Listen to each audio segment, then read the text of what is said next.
हमारी सभी भक्तगण और मंच पे विराजित सभी संत महात्मा शैलेश पांडे जी, पिपालिया जी और हमारे बुधेका जी, हम सबके लिए सौभाग्य की बात है कि आज भक्तमाल का कार्यक्रम आयोजन हुआ। वैसे अक्सर भागवत कथा, महाशिवपुराण, राम कथाएँ, अलग अलग कथाओं में उपस्थित रहने का मौका मिला और अधिकतर इन कथाओं का ही आयोजन हुआ। लेकिन आज बड़ी खुशी है कि भक्तमाल कथा का आयोजन महेश्वरी मंडल द्वारा किया गया, क्योंकि अक्सर हम भगवान के बारे में सुनते आए, लेकिन आज हमने भक्तों के बारे में सुना है 5 दिन की कथा में। भक्तमाल कथा वही बताते हैं कि किस तरह से भगवान के प्रति समर्पित होना चाहिए, किस तरह से हमारी आस्था और श्रद्धा होनी चाहिए, क्योंकि आज जिस जीवन हम जी रहे हैं उसमें मिलावट ज़्यादा है गुरु जी। व्यक्ति भगवान के पास भी समर्पण भाव से जाता तो है, लेकिन मन जो है वो विचलित रहता है। हम जाते हैं तो हमेशा अपने लिए जाते हैं, भगवान के लिए तो बहुत कम जाते हैं मंदिरों में। हम मंदिर जाते हैं तो घर से सोच के जाते हैं कि आज क्या मांगना है। किसी तीर्थ स्थान पे जाए या तो मन्नत पूरी हुई है करने जाते या मन्नत मांगने जाते, लेने देने की बात करने जाते। तो इस भक्तमाल कथा में मुझे विश्वास है कि 5 दिन के अंदर आपने बहुत कुछ स्मरण किया होगा।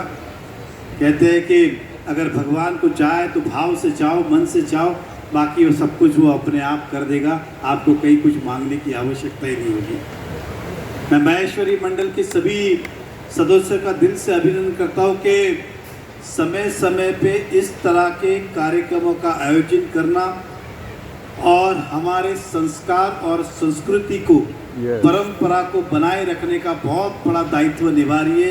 इसलिए सबका हृदय से अभिनंदन करता हूं। और नटवर जी ने जो कहा कि ये स्वाभाविक है कि आने वाले समय के अंदर हमारी युवा पीढ़ी इस ऐसे कार्यक्रमों में अधिक से अधिक उपस्थित रहे, ताकि वो भविष्य में इस माया नगरी में भटकाव की ओर ना जाए, समाज और संस्कृति परंपरा से जुड़ी रहे।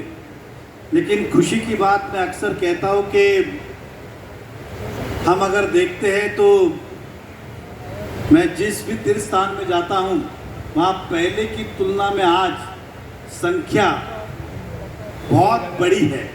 मतलब हमारी जो पीढ़ियाँ हम चिंता करते आते हैं, लेकिन भगवान ने भी अपने आप उनको जोड़ के रखा है। क्योंकि एक बार मतलब कहीं पर भी मुझे आप कहेंगे तो मैं जब तक राजनीति में नहीं आया तब तक खाटू श्याम जी, सलासर जी कभी गया ही नहीं था, लेकिन जब एक बार गया तो बाकी काम उन्होंने अपने आप कर दिया बार बार। इसलिए ऐसी कथाओं में केवल एक बार आना चाहिए, बाकी तो फिर वो अपने आप समर्पित हो जाएगा, वो रह ही नहीं पाएगा।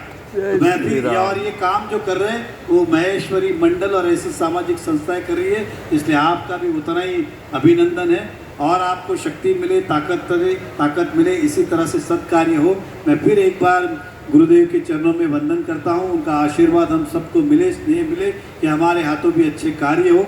और फिर एक बार आप सबका आभार भी व्यक्त करता हूँ कि आपने महेश्वरी मंडल को सामाजिक सेवा करने का मौका दिया और मुझे सार्वजनिक सेवा करने का मौका दिया है।